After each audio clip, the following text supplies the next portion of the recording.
Hello everyone, आप सभी का स्वागत है आपके अपने यूट्यूब चैनल चेस बिसात पर। तो आज हम बात करेंगे चेस बेसिक की। तो बेसिक में क्या क्या है?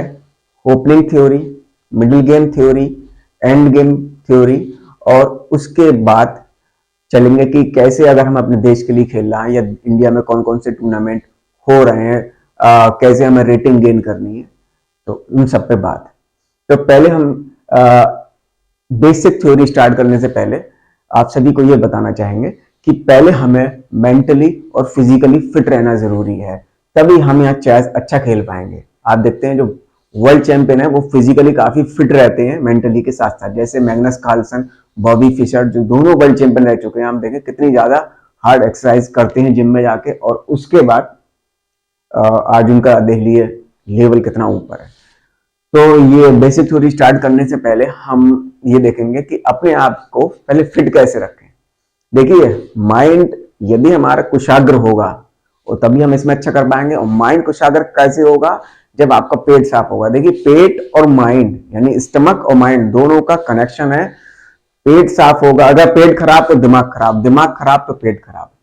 तो दिमाग को स्ट्रॉन्ग करने क्या करना चाहिए आपको? सबसे पहले आपको पेट बिल्कुल साफ रखना है। यदि पेट आपका गंदा होगा तो आप पूरी तरीके से पचा नहीं पाएगी बॉडी, जो खाने को डाइजेस्ट नहीं कर पाएगी अच्छे से, ना दिमाग तक पहुंचेगा रक्त, ना नया जोश आप पे होगा।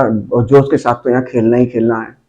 तो पेट आप अपना स्वच्छ जरूर रखें। अब मैं आपको टिप्स बता दूंगा कि पेट को आप स्वच्छ कैसे रखें, बिल्कुल साफ आपको रखना है। कैसे?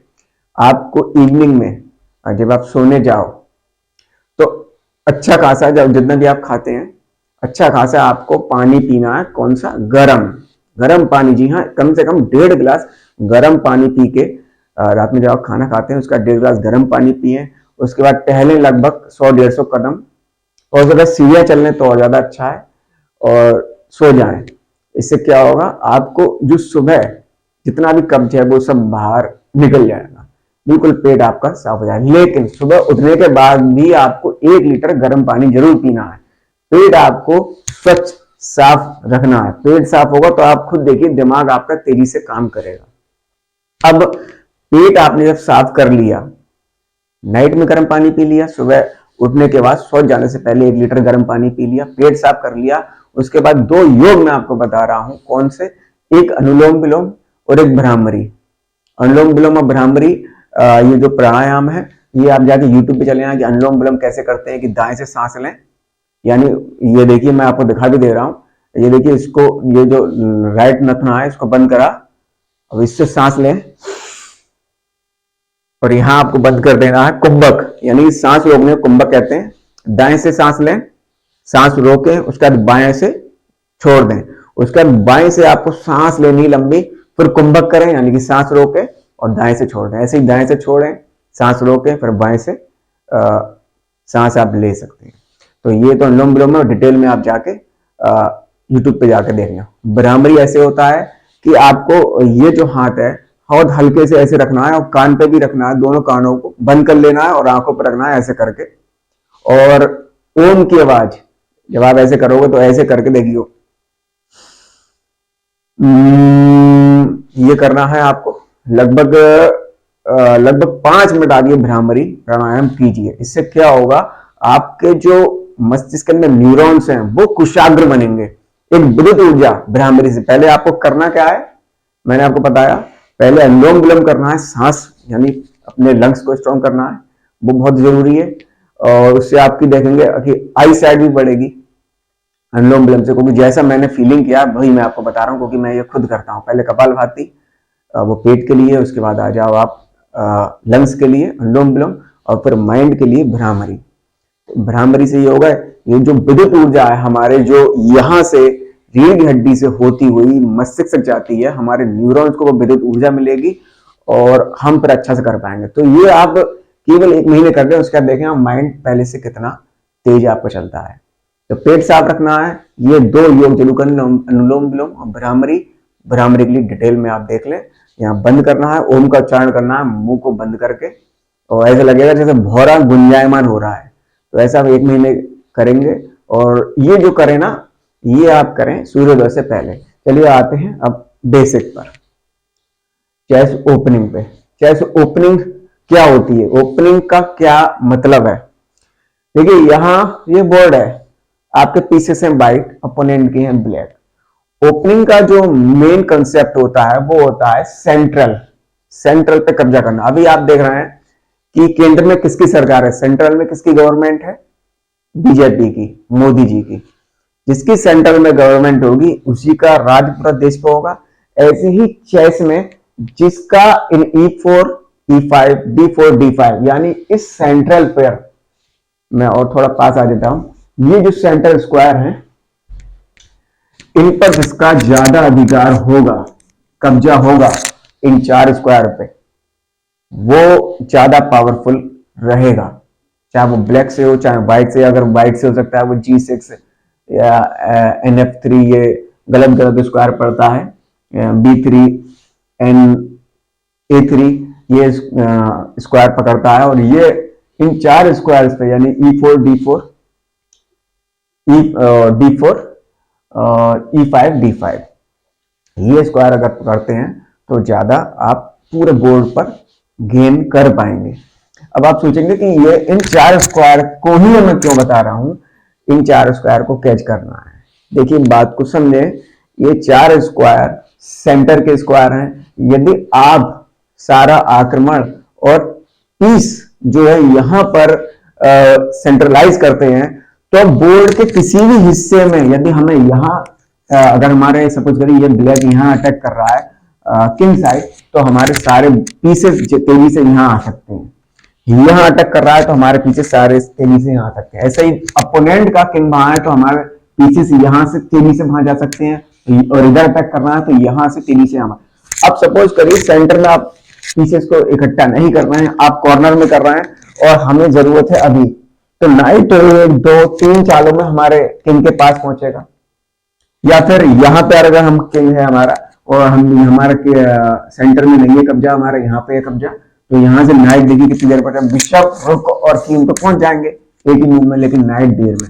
इसलिए कहते हैं नाइट से और पॉन से ये जो स्क्वायर है ये कवर करने जरूरी है।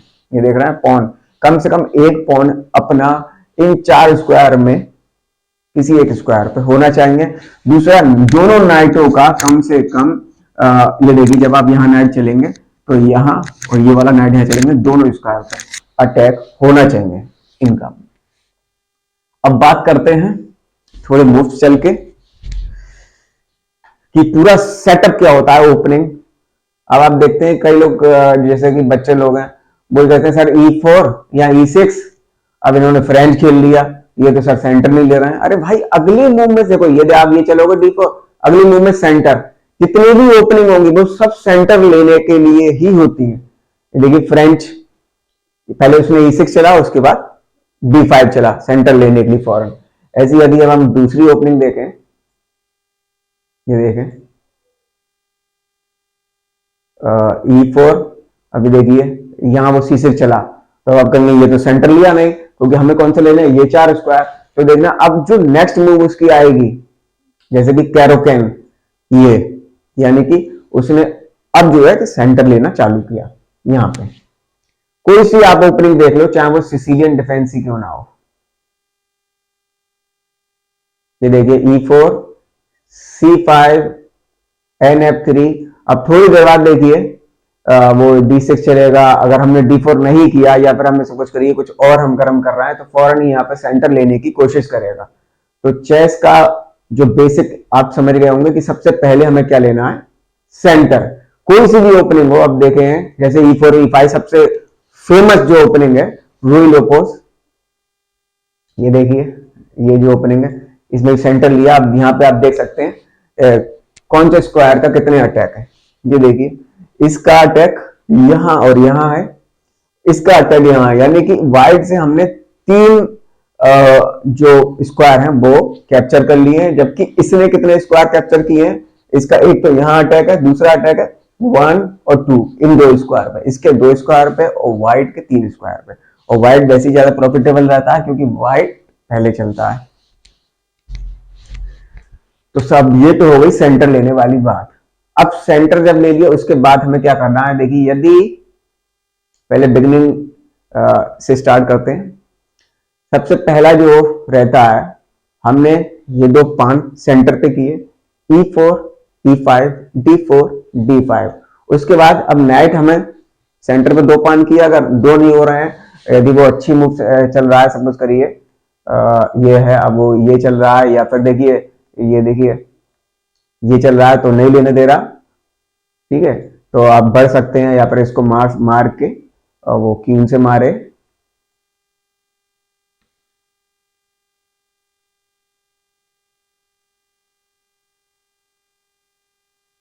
ये देखिए क्यून से मारे, हम पर नाइट आते हैं, पर वो क्यून हटता है, और उसके बाद फिर हमने D4 किया। तो अभी भी हमारा क्या है, सेंटर लेने का। अब सेंटर देखिए चारों स्क्वायर पे हमारा कब्जा, उसके केवल दो स्क्वायर पे है, लेकिन हम मतलब क्यून से, और हमारा नाइट एक, दूसरा यहाँ, तीसरा यहाँ, और चौथे स्क्वायर पे, क्योंकि क्यून का भी यहाँ पे अटैक है। तो यहाँ पर पहले मैं सारे पीसेस यहाँ पर लगा देता हूं, ठीक है। तो यदि प्लेयर बिगिनर है, वो सपोज करिए ये वाली मूव्स कर रहा है, तो पहले तो हमें सेंटर लेना है, ठीक है। अब सेटअप क्या रहता है हमारा, ये रहता है, ये देखिए दोनों नाइट यहाँ, मतलब नाइट अगर डेवलप हमें करने हैं, तो ये नहीं कि यहाँ पे यदि हम डेवलप करेंगे तो इसने कौन से स्क्वायर घेरे, एक ये और एक ये, जबकि यही नाइट अगर हम यहाँ पर रखते हैं F3 स्क्वायर पे, तो इसने कितने सारे स्क्वायर घेरे, आप देखें यहां पर अटैक है, यहां पर अटैक है, और सबसे बड़ी बात कि सेंटर पे अटैक है। और अब देखिए ये स्क्वायर, ये स्क्वायर, ये में स्क्वायर पे अटैक है, मतलब जब ये जो है नाइट सेंटर में ज्यादा पावरफुल है, 1 2 3 4, और देखा जाए तो पीछे करें तो ये तो अपने ही स्क्वायर है, ये वाले, ये और ये वाले, तो नाइट जो है सेंटर में ज्यादा पावरफुल है। और देखें वो कुछ भी चलता रहे, आपको पूरा सेंटर लेना है, और नाइट जो है एनसी से कुछ कुछ ओपनिंग भी आप ऐसे देखते हैं कि इसमें NA3 चला जाता है, वो एक स्ट्रेटजी वाली ओपनिंग होती है, वो अलग डिस्कस करेंगे बाद में, नहीं तो वीडियो बहुत ही लंबी हो जाएगी। तो यहाँ देखें ये, अब सबसे पहले क्या निकलेंगे, ये वाला बिशप, आप चाहें तो यहाँ निकल सकते हैं, यहाँ निकल सकते हैं, यहाँ निकल सकते हैं, यहाँ निकल सकते हैं, ठीक है। मोस्टली यही निकल जाता है, जिससे यहाँ किंग साइड इस F7 पॉइंट पर अटैक लगा रहे। उसके बाद ये यहाँ पर निकल सकते हैं, यहाँ पर वो आपकी इच्छा के अनुरूप है, आप क्या चूज कर सकते हैं। उसके बाद आपने सबसे पहले केसल कर लिया, केसल करने के बाद क्यून ऊपर, हमें दोनों रुख को कनेक्ट करना है, और अब आपकी जो है पूरी ओपनिंग हो चुकी। ओपनिंग का जो उद्देश्य है, केवल दो ही उद्देश्य है ओपनिंग के, पहला सेंटर लेना है, और उस सेंटर पे किसी एक ना एक पॉन हो उन सेंटर पे, और एक नाइट का कम से कम यहां पर अटैक हो। दूसरा पीस डेवलपमेंट और कैसल, सिंपल है, सेंटर पे कब्जा होना चाहिए और सारे पीस डेवलप होना चाहिए, बस इतना सा। सिटिंग या ओपनिंग है बदल बदल के, वो केवल कंफ्यूज करने के लिए, तो बड़ा प्लेयर होता है, समझिए हम वाइट से खेल रहे हैं E4, और अब बिगिनर है वाइट से और उसको नहीं मालूम है, तो वो E6 या E5 या C6 E5 जो करता है GM, तो यहां वो उसे भ्रमित करने के लिए, नहीं तो वो तो केवल E4 E5 सीख के गया है जो वाइट प्लेयर है, लेकिन जो ग्रैंड मास्टर है वो E4 के अगेंस्ट C6 भी खेल सकता है, C5 पे, क्योंकि उसकी वहां पे पकड़ है, D6 भी खेल सकता है, D5 भी, E4 E6, या फिर हो सकता है सीधे सीधे नाइट F6 भी खेल सकता है। तो यहां पर केवल भ्रमित करने के लिए, लेकिन जो मेन है कॉन्सेप्ट वो है ओपनिंग का सिंपल सा, सेंटर पे कब्जा और पीस डेवलपमेंट, बस ओपनिंग खत्म। अब आती है मिडिल गेम की बारी। इसके बाद लेकिन मिडिल गेम तो कर काफी कुछ है, तो यहाँ आप पहले समझ जाऊंगा ये। अब इसके बाद भी थोड़ा सा है कि आपको यहाँ पे ये एक स्क्वायर कम से कम किंग के लिए निकालना चाहिए। कभी कभी ऐसा होता है बैक रैंक मेट लगी रहती है, हम अटैक कर रहे हैं और किंग के लिए कोई भी स्क्वायर नहीं हो, ऐसे में बैक रैंक मेट का खतरा रहता है। तो एक स्क्वायर ये वाला निकाले, किन्हीं कंडीशन में ये वाला स्क्वायर निकाला जाता है, जब यहाँ पे बिशप, ये देखिए ये सेंटर करके ये और ये ऐसे, तब ये वाला स्क्वायर भी यहाँ पे निकाला जाता है, जब हमारे पास लाइट स्क्वायर बिशप मौजूद होता है। तो यहाँ पे आपने देखा दोनों रुक कनेक्ट हुए क्यून को ऊपर लेते ही, और यहाँ एक स्क्वायर अपने किंग के लिए हमने निकाला।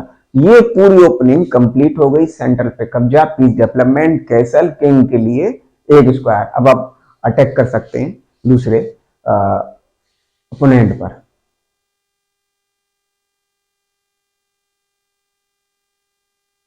फिर से इनिशियल पोजीशन में लगाते हैं पीसेस को।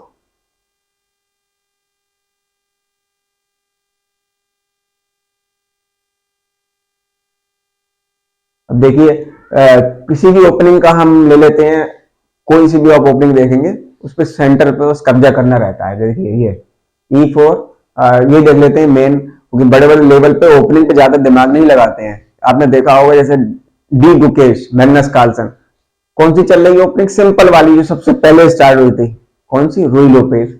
ये देखिए ऐसे E4 E5 NF3 N6। अब चाहे तो यहाँ बिशप C4 भी एक मूव, वैसे मोस्टली ये ज्यादा चली जाती है, बिशप B5। फिर यहाँ पर इसको हटाने के लिए कहते हैं, यहाँ आए। उसके बाद कुछ ये भी चलते हैं, कुछ नाइट भी किसी किसी कंडीशन में चली जाती है और किसी किसी कंडीशन में ये भी चला जाता है। फिलहाल नाइट। उसके बाद सबसे पहले की जाती है कैसल, जिससे एक रुक जो है सेंटर में आके यहाँ अटैक करे। ठीक है, अब यहाँ पे आप सोचेंगे कि अगर हम ये वो मार लेता है तो कुछ नहीं, यहाँ पे आपको रुक लगाओ, अब इन दोनों पे अटैक रहेगा।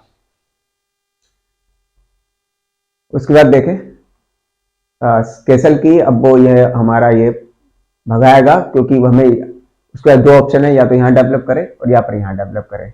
ये उसने पीस भगाया और उसके बाद अब बिशप या तो यहाँ निकाल सकता है या यहाँ, मोस्टली यही निकलता है, जिससे फ्यूचर में ये बिशप से पिन ना हो नाइट हमारा, ये वाला F6 वाला। क्योंकि अगर हम ये जो बिशप है यहाँ पे अगर निकलेंगे तो यहाँ पे ये वाला नाइट पिन होने का खतरा रहता है। तो यही चलते हैं। उसके बाद चाहते तो D4, लेकिन यहाँ पे एक C3 होगी। थोड़ा देर बाद हमें कहाँ आना है? सब सेंटर पे।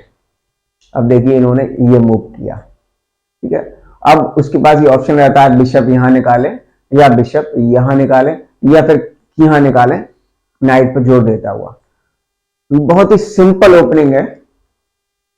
सपोज करिए यहाँ भी अगर रखता है, नहीं नहीं यहाँ तो अभी नहीं रख सकते, क्योंकि बिशप से बिशप कैप्चर हो रहा है, पॉइंट हो रहा है। तो हो सकता है कि वो यहाँ चले, या हो सकता है पहले वो कैसल, वो आपके अपोनेंट के ऊपर है। तो अब इसने क्या किया? D4। कहां पहुंची बात? सेंटर पे कब्जा करने की इन पीसेस से कम एक पॉन होना चाहिए, नाइट का अटैक होना चाहिए सेंटर पे। और कोशिश ओपनिंग में ही की जाती, सेंटर पे कब्जा हो, कैसल हो चुकी हो, सारे पीस डेवलपमेंट, ओपनिंग खत्म। अब जो डिसाइड होता है वो होता है मिडिल गेम से। देखिए कोई से भी चेस का कोई सा भी गेम आप ले लो, उसका जो डिसाइड होता है वो, मतलब जो गेम का जो रिजल्ट है वो डिसाइड होता है मिडिल गेम से। क्योंकि देखिए ओपनिंग थ्योरी है, आपने ओपनिंग की, ये आपको मालूम है कि सिंपल सी है, बहुत सारी वीडियो भी पढ़ी है और वो आपको उलझाएंगे भी कि इसे E4 पे सिसिलियन सीख लो, C6 सीख लो, E6 सीख लो, E5 सीख लो, E4 पे D5। तो क्या करना है? कुछ नहीं करना है। ओपनिंग में बिल्कुल दिमाग नहीं लगाना है, केवल सेंटर आपको लेना है। ओपनिंग में पीस डेवलपमेंट करने हैं, कैसल करने हैं। E4 पे कोई सी ओपनिंग खेले, या पर ब्लैक को भी यही सेम करना है प्रोसीजर। पीस सेंटर पे कब्जा करना है, पीस डेवलपमेंट करने हैं और कैसल करनी। ओपनिंग खत्म। सारा दिमाग, अगर आपको अच्छा प्लेयर बनना है तो सारा फोकस आप करो मिडिल गेम पे, मिडिल गेम स्ट्रॉन्ग करो। क्योंकि ओपनिंग और एंड गेम, इसमें क्या चलती है? थ्योरी, और जो कि हर किसी को पता है। ओपनिंग भी सबको पता है लगभग लगभग सारी, क्योंकि अब इतना जमाना डिजिटल हो गया है। मोबाइल पे भी आप देख सकते हो, बहुत सारी ओपनिंग पढ़ी है यूट्यूब पे, वो भी देख रहे हो आप। तो अब ओपनिंग हर कोई जानता है और एंड गेम की थ्योरी हर कोई जानता है। एंड गेम की थ्योरी क्या है? पहले इसमें थोड़ा डाल लेते हैं नजर, इसको हम कट करते हैं।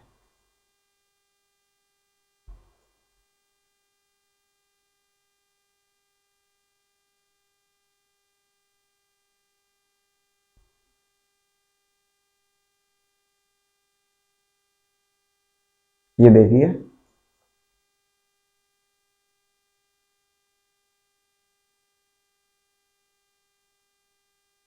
यहां हम ले लेते हैं स्क्वायर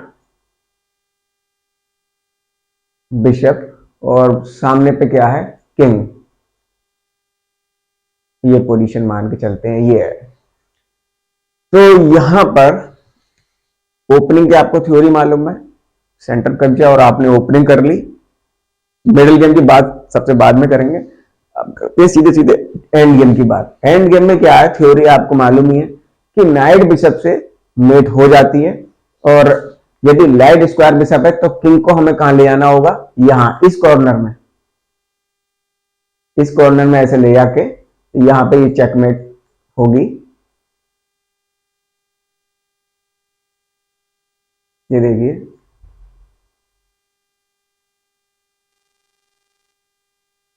इस स्क्वायर पे, क्योंकि हमें थ्योरी मालूम है। ऐसे ही यदि हमारा डार्क स्क्वायर बिशप है तो हमें ये मालूम है कि मेट कैसे होगी, कि इस वाले स्क्वायर पे किंग को ले आते हैं।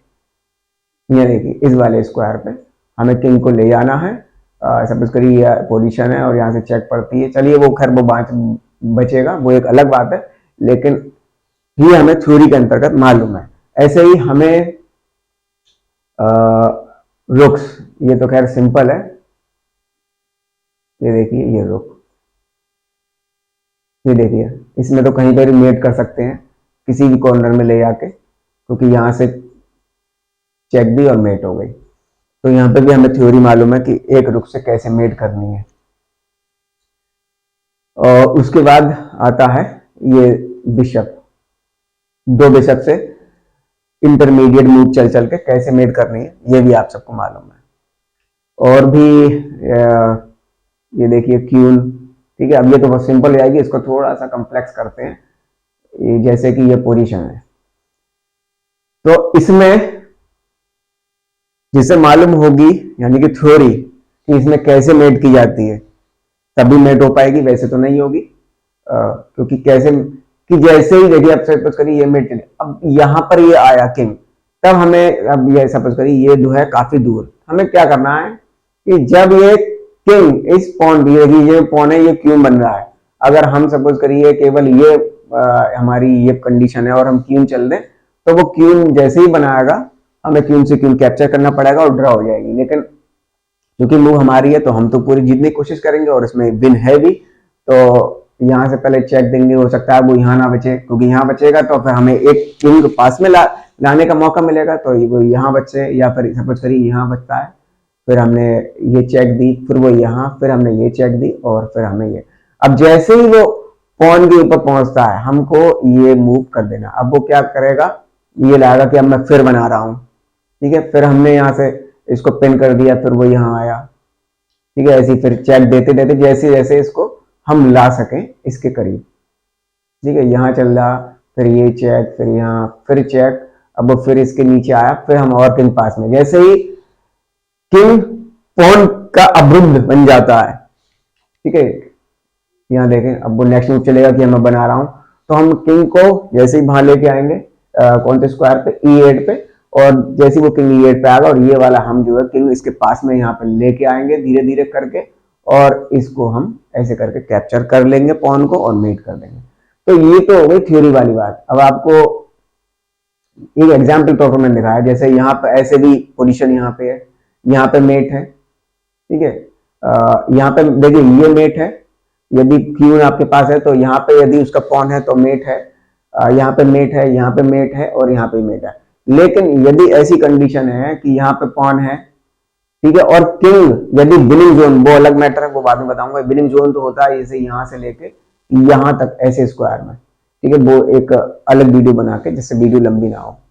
तो ये क्या है, किंग यदि दूर है तो ऐसे में मेट नहीं है, क्योंकि यहाँ पर वो ये चल देगा और स्टेलमेट हो जाएगी, ठीक है। और ऐसे में भी देखिए इसमें तो मेट है, लेकिन यदि मतलब 4 स्क्वायर में मेट है, 4 स्क्वायर में नहीं है, यदि वो किंग यहाँ चल देगा और अगर हम ये मारेंगे तो स्टेलमेट हो जाएगी।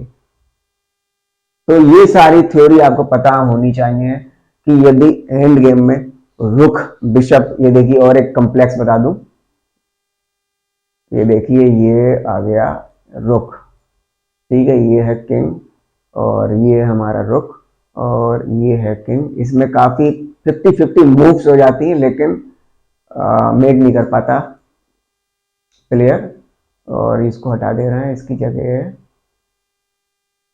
ये। तो यहां जब थ्योरी मालूम होगी तभी हमें इस पोजीशन मेट कर पाएंगे। ये बहुत ही टिपिकल मेट है। अभी जो मैं गेम भी देखा था जिसमें एहसान गायम मगामी जो जो वर्सेस अपोनेंट जो भी हो उनका, तो एक वीडियो मेरे यूट्यूब चैनल पर पड़ी है, तो उनके अंदर ये 50 मूव से ओवर, जिसमें जो ग्रैंड मास्टर है एहसान गायम मगामी, वो इसमें मेट 50 मूव्स के बाद कर पाए थे। हालांकि 50 मूव्स के बाद मेट अलाउ नहीं है क्योंकि ड्रॉई हो जाती है। तो हमें जितनी भी थ्योरी वाली कंडीशन है वो सारी पता होनी चाहिए एंड गेम की, कि ये वाली कंडीशन आ जाती है तो कैसे मेट करनी है हमें, या नाइट बिशप से कैसे मेट करनी है, या दो बिशप से कैसे मेट करनी है, रुक सिंगल हो कैसे मेट करनी है, यदि उसका पॉन हो और अपना क्यून हो तो कैसे मेट करनी है।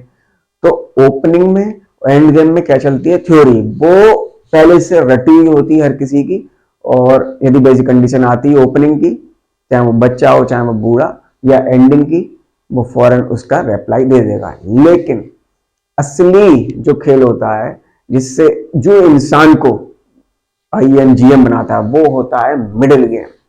यदि आपका मिडिल गेम स्ट्रॉन्ग है तो आप एक अच्छे प्लेयर बन सकते हैं, INGM बन सकते हैं, क्योंकि असली परीक्षा, क्योंकि वहां पे खुद का आपका प्रैक्टिकल, खुद की कैलकुलेशन ही काम आएगी। वहां पे ये थ्योरी काम नहीं आएगी कि ओपनिंग की आपने सीख ली, एंड गेम भी सीख ली। वहां पे खुद आप कैसे डिसीजन लेते हैं मिडिल गेम में, कॉम्बिनेशन कैसे लगाते हैं, क्योंकि बहुत सारी चीजें होती हैं, पोजिशनल प्ले, कॉम्बिनेशनल प्ले, या आपने कोई अच्छा स्क्वाड ले लिया एक पॉन कटवा के, मतलब इतना कुछ है मिडिल गेम में। यदि आपने मिडिल गेम कैलकुलेशन अच्छी कर ली तो आप एक बड़े प्लेयर बन सकते हैं, क्योंकि अब जो है ओपनिंग सारी हर किसी को आती है, बच्चे बच्चे को, एंड गेम की थ्योरी हर किसी को आती है, बच्चे बच्चे को। लेकिन मिडिल गेम में खुद का जो एक्सपीरियंस है, खुद की जो नॉलेज है, खुद की जो कैलकुलेशन है, वही काम आएगी। तो रिजल्ट निकलता है मिडिल गेम से। जिसका जितना ज्यादा स्ट्रांग होगा मिडिल गेम, उतना ज्यादा वो पावरफुल बनेगा।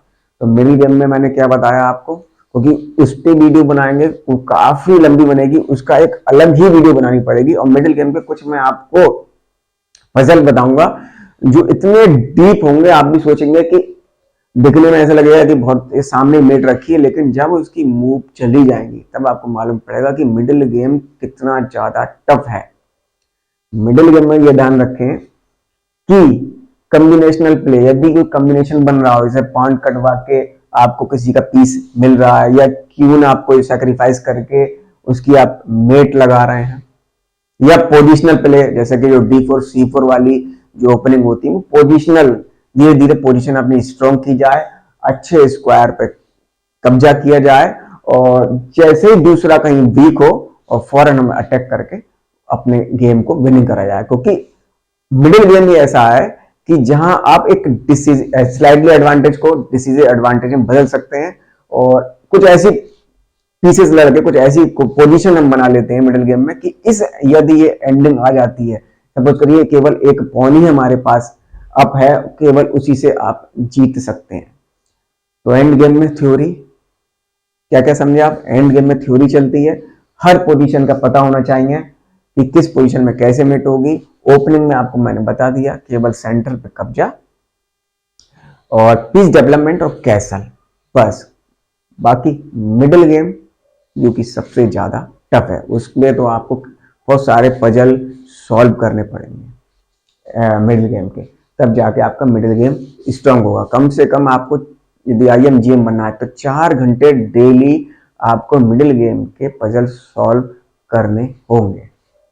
अब बात करते हैं कि आप अपने बॉडी को पूरा स्वस्थ रख रहे हैं, कोई चिंता या तनाव आपके दिमाग में नहीं है, और आप अच्छा खा रहे हैं। अच्छा खाने मतलब ये नहीं पिज्जा बर्गर से तो आपका दिमाग कुंद होता है, जो मैदा से बनी हुई चीजें होती हैं, या जो कोल्ड ड्रिंक वगैरह होती है, ठंडी चीजें, उससे दिमाग कुंद होता है।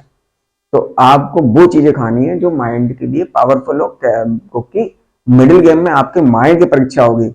ओपनिंग और एंड गेम तो आप आंखें बंद करके भी चल सकते हैं, लेकिन मिडिल गेम में आपके माइंड की परीक्षा होगी, उसके लिए जो माइंड से जुड़ी हुई ताकतवर चीजें वो आप खाएं, जैसे अखरोट हो गए, बादाम हो गए, गेहूं से बनी चीजें हो गई, ना कि मैदा, क्योंकि मैदा में चोकर निकाल दिया जाता है। ये बात है, आपको कोई नहीं बता कि क्या खाएं या नहीं खाएं, या और फल फ्रूट।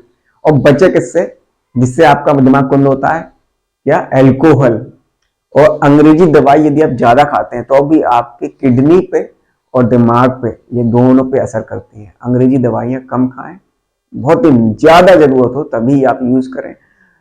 फास्ट फूड से बचें, कोल्ड ड्रिंक से बचें, मैदा से बनी चीजें इनसे दूर रहें, तेल और अत्यधिक मसाले जिसमें पड़ते हैं वो दूर रखें, जिससे आपका पेट भी बिल्कुल साफ स्वच्छ रहे, क्योंकि बाद में कोलेस्ट्रॉल ना बने या फिर आपको शुगर वगैरह ना हो। क्योंकि स्वस्थ शरीर रहेगा तभी आपका स्वस्थ मस्तिष्क होगा, तभी आप यहाँ कुछ अच्छा कर पाएंगे। तो अभी तो मैंने आपको बेसिक ही बताई है, अब मैं बताऊंगा यदि आपने इन सब बेसिक्स को कंप्लीट कर लिया, ओपनिंग आपने कंप्लीट कर ली, एंड गेम आपने कंप्लीट कर लिया, मिडिल गेम तो कभी किसी का कंप्लीट होता ही नहीं है। मैग्नस कार्लसन तक से इस जमाने में गलतियां हो रही हैं, जबकि वो वर्ल्ड चैंपियन है। मैग्नस कार्लसन हो चाहे बिचना आनंद हो, मिडिल गेम में कोई ना कोई गलती हो जाती है और उसी से डिसीजन निकल आता है। तो ये सब करने के बाद आपको टूर्नामेंट कैसे खेलने हैं, तो यहाँ पे आप जब आप सब कुछ कंप्लीट हो जाए और आपको लगे कि अब मैं रेटेड प्लेयर बन सकता हूं, और रेटेड प्लेयर बनने आप चाहते हैं, तो सबसे पहले आपको AICF जो कैलेंडर है, या सीधे सीधे AICF की साइड पर जाते हैं, सीधे सीधे ऑल इंडिया चेस फेडरेशन, यहाँ पे आप क्लिक करेंगे, ऑल इंडिया चेस फेडरेशन, सीधे ऑफिशियल साइट पे आ जाओ। यहाँ पे सब कुछ आपको देखने को मिलेगा, चेस से जुड़ी न्यूज, कहाँ पे टूर्नामेंट हो रहा है उसके बारे में भी लिखा हुआ, अनाउंसमेंट, मेडिकल इवोल्यूशन 8 पटना। ठीक है, अब आपको टूर्नामेंट कहाँ दिखेंगे कि फेडरेटेड टूर्नामेंट, रेटिंग गेन करने के लिए आप ये 3 डॉट एंड पे क्लिक करेंगे और यहाँ पर कैलेंडर देखिए आज की तारीख में। आज पहले मैं डेट देख लूँ, हाँ पहले कैलेंडर पे क्लिक मैंने शायद किया नहीं।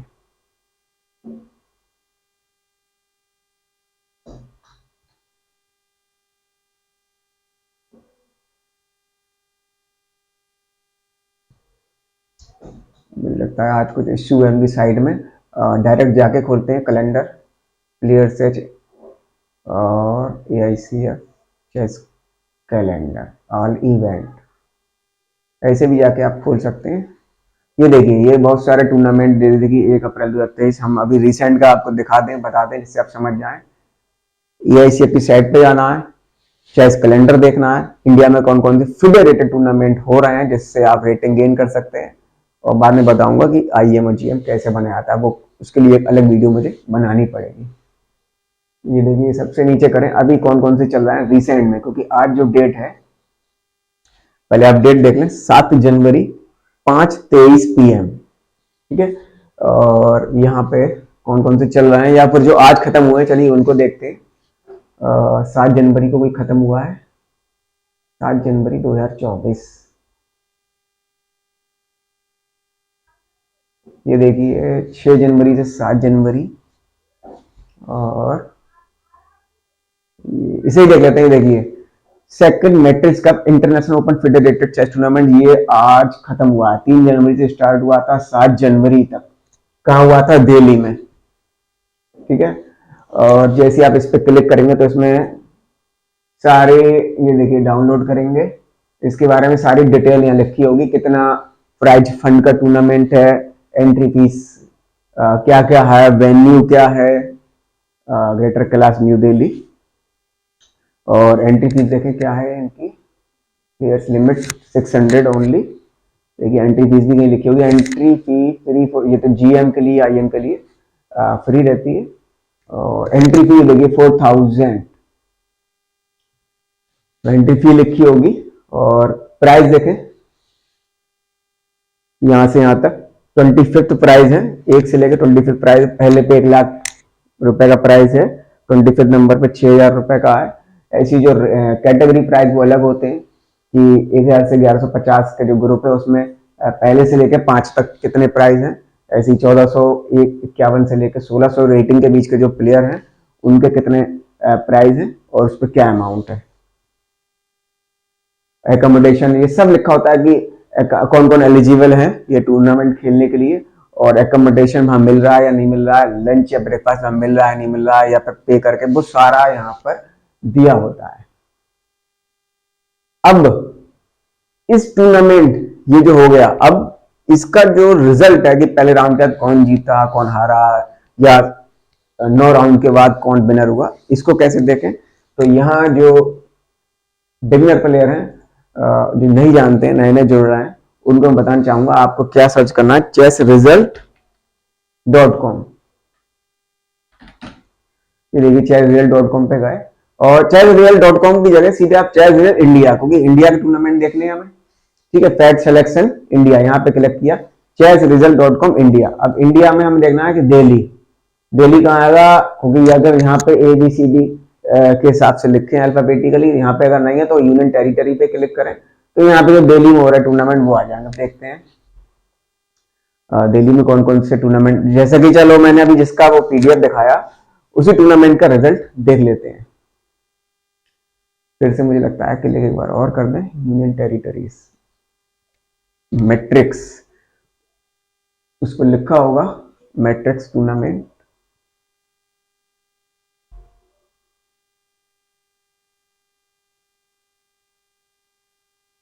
सेकंड मैट्रिक्स, सेकंड लिखा होगा, कहाँ गया सेकंड मैट्रिक्स टूर्नामेंट,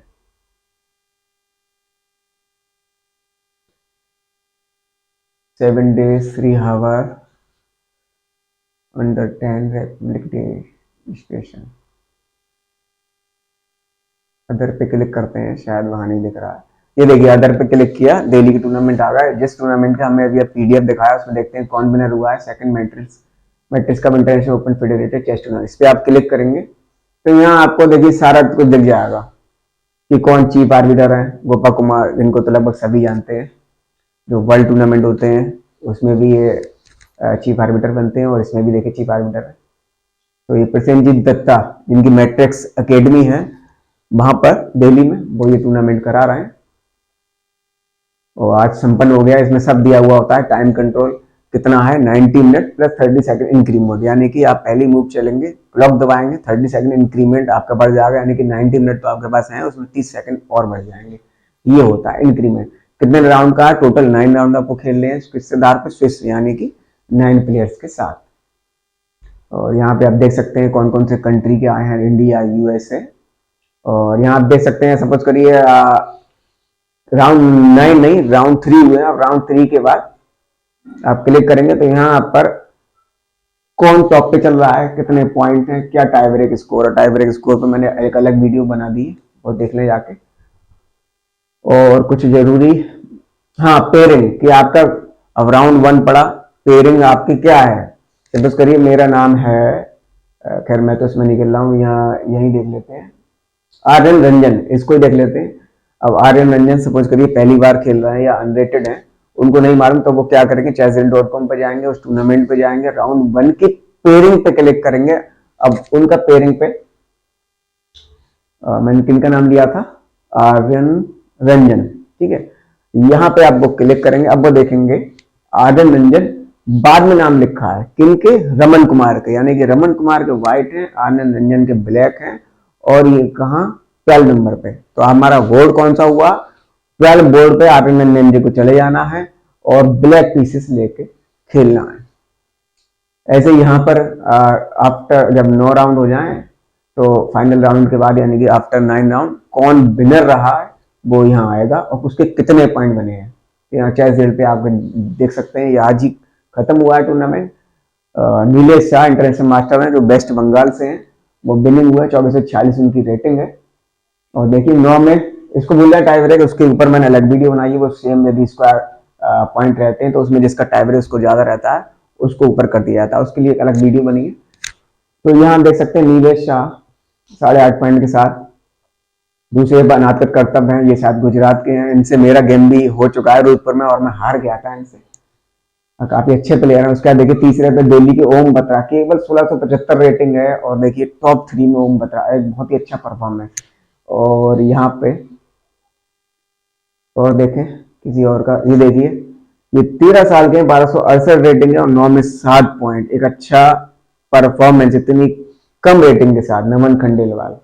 तो यहाँ आप देख सकते हैं फाइनल राउंड के बाद कौन किस स्थान पर रहा है, उसके कितने पॉइंट बने हैं, ठीक है, ये सब आप देख सकते हैं। और यदि क्लिक आप करना चाहें कि कौन कितने किससे मैच हुए, किससे जीता है, किससे हारा, किससे ड्रा हुआ, हमारे कलर ब्लैक है व्हाइट है, तो आप अपने नेम के आगे क्लिक करें। जैसे सपोज करें नीलेश शाह है तो हमारा नाम, और नीलेश शाह पे हम क्लिक करेंगे तो यहाँ पे हम देख सकते हैं कि हमारी रेटिंग देखिए 9 में सब टॉप जो स्टार्टिंग रैंक बने, इसलिए यहाँ पे इनकी सारे जीतने जाके और एक ड्रा करने के बाद देखिए -2 पे रेटिंग गिर रही है इनकी, सारे देखिए आप जीतने के बाद और ड्रा, क्योंकि जो है ना यहाँ पे जो प्लेयर है सारे इनको अपने से कम रेटिंग वाले मिले हैं, केवल एक जो है थोड़ा सा अनाकत करता 2165 के मिले हैं, इनसे ड्रा होने पे यहाँ रेटिंग कम हो गई।